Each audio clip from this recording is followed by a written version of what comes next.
दोस्तों, महर्षि वेद व्यास द्वारा लिखित भविष्य पुराण में इस्लाम के बारे में मोहम्मद के जन्म से कई हजार वर्ष पहले बता दिया गया था कि भविष्य पुराण पर्व 3 और खंड 3 में लिखा है, लिंग छेदी शिखाहिना समश्रुधारी सदूषका उच्चालापी सर्वभक्षी भविष्यति जनो मम विना कौलम च पश्वस्तेषाम भक्षया मता मम मूसलो नैव संस्कारः कुशैरिव भविष्यति तस्मान् मुसलवन्तो हि जतायो धर्म दूषकः इति पैसाच धर्मश्च भविष्यति मया कृतः।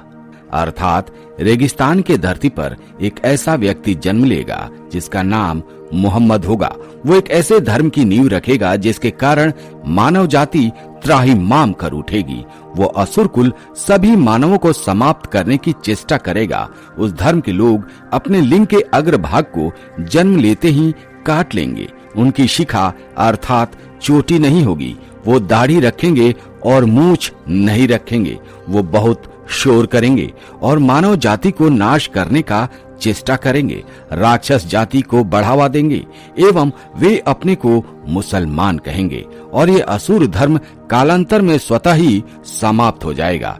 इस पुराण में द्वापर कलयुग के राजा तथा उनकी भाषाओं के साथ साथ विक्रम बेताल तथा बेताल पर किसी कथाओं का विवरण भी है। सत्यनारायण की कथा भी इसी पुराण से ली गई है।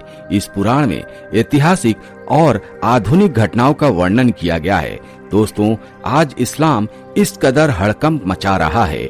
हर कोई इस्लाम से डरा हुआ है। वो सिर्फ एक देश की बात नहीं है, इस्लाम पूरी दुनिया में हड़कंप मचा रहा है। शायद ही ऐसा कोई देश होगा दोस्तों जो इस्लाम से खुश होगा। सच बात तो ये है दोस्तों कि ये पूरी दुनिया इस्लाम की कट्टरवादी सोच से परेशान है, उनके कट्टरवाद से परेशान है। जिस कदर पूरी दुनिया में इस्लामीकरण हो रहा है, धर्मांतरण हो रहा है, जो दुनिया को विनाश की तरफ लेकर जा रहा है। इसलिए मन में सवाल आता है, कब होगा इस्लाम का अंत? दोस्तों, हमारे पुराण में 5000 साल पहले ही इसके बारे में लिखा गया है। महर्षि वेद व्यास द्वारा लिखित भविष्य पुराण में भविष्य में होने वाली घटनाओं के बारे में बताया गया है।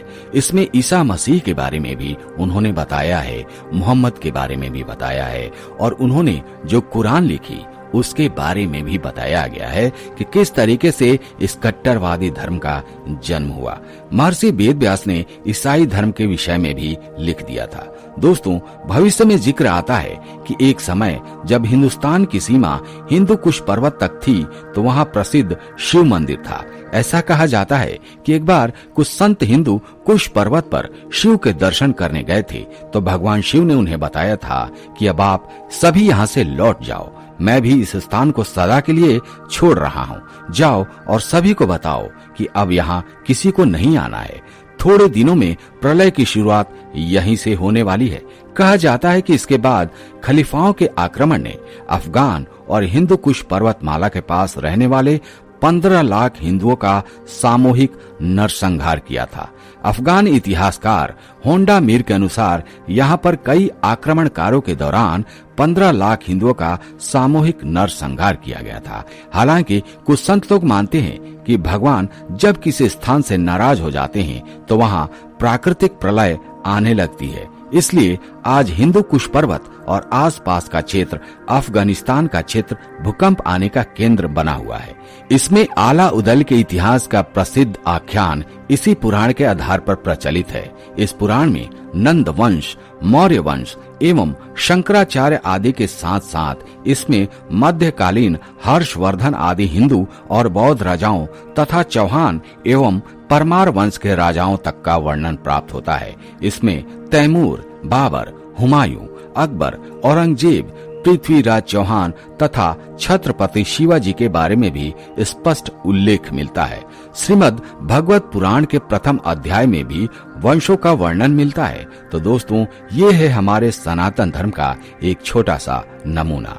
दोस्तों, मैं आपसे एक विनम्र निवेदन करता हूँ कि अगर आप वाकई में भगवान हनुमान जी को अपने दिल से मानते हैं तो इस वीडियो को लाइक कर दीजिएगा, चैनल को सब्सक्राइब कर लीजिएगा और कमेंट बॉक्स में लिखिएगा जय हनुमान।